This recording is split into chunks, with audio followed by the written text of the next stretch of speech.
I'm Andy Smith, and today we're going to have a chemistry lesson. I don't know about you, but I've heard people refer to relationships as having good or bad chemistry. Well, the other day, the word chemistry just popped into my head, totally out of the blue, random. I don't even know why, what prompted it. It was just there, and it wasn't relationship chemistry. It was this kind of stuff from my high school organic chemistry class. I don't even tell you how long ago that was. But I started thinking about that. Well, human beings are organic, so maybe there's a connection between organic chemistry and relationship chemistry. Maybe there's some things that we can learn how this chemistry interacts with each other and how our relationships, how we interact with other people. As you know, in organic chemistry, we study atoms, and this is just the simplest form of a diagram of what an atom looks like. Here we have an atom with its nucleus. So in the nucleus you have protons and neutrons. Neutrons have a neutral charge, protons have a positive charge, and these little particles out here are electrons, and they carry a negative charge, and they orbit the nucleus. So this one is a diagram of an atom carrying a negative charge because it has more electrons. Over here we have the diagram of an atom that it only has one electron, two protons, and so it's carrying a positive charge. So in chemistry, molecules and atoms want to have a neutral charge. That makes them stable. So neutral charge equals stability. So remember, I'm not talking about organic chemistry, I'm talking about relationship chemistry, using this as a diagram for it. So think in terms of relationship chemistry with these atoms in organic chemistry. Atoms, when they come together because one atom has what the other one needs.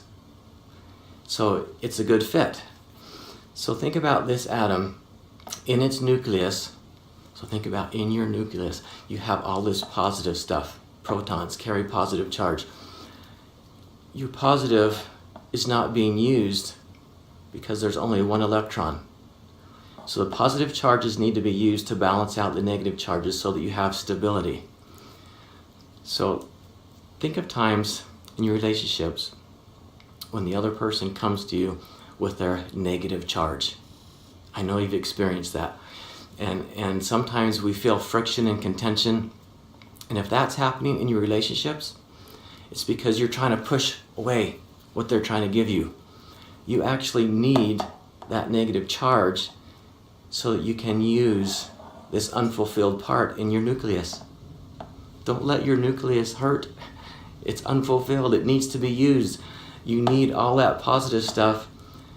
You need the negative stuff so that your positive stuff can be used to neutralize it, to bring balance into the relationship. Sometimes we need help knowing just what is that good stuff in us and how do we use it to neutralize the negative charges that are in our relationships. It all needs to be there. It's all a part of what brings the balance and stability in our lives.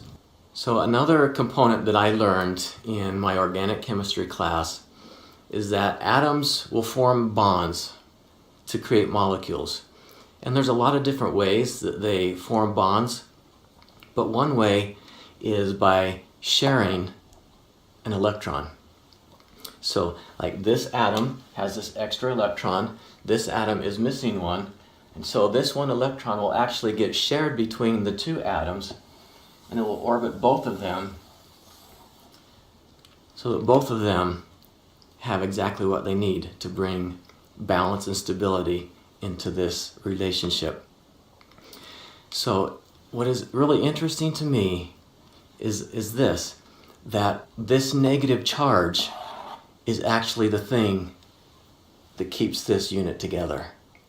I want to encourage you to think deep on this little example and think about how that good stuff in your nucleus is there to bring balance to all the negative charges that we carry with us. And don't push it away. It's a part of you being fulfilled And I want you to think deep on this little example of organic chemistry and how that really works in your relationships, in your relationship chemistry, and comment and share what you've learned about the chemistry in your relationships.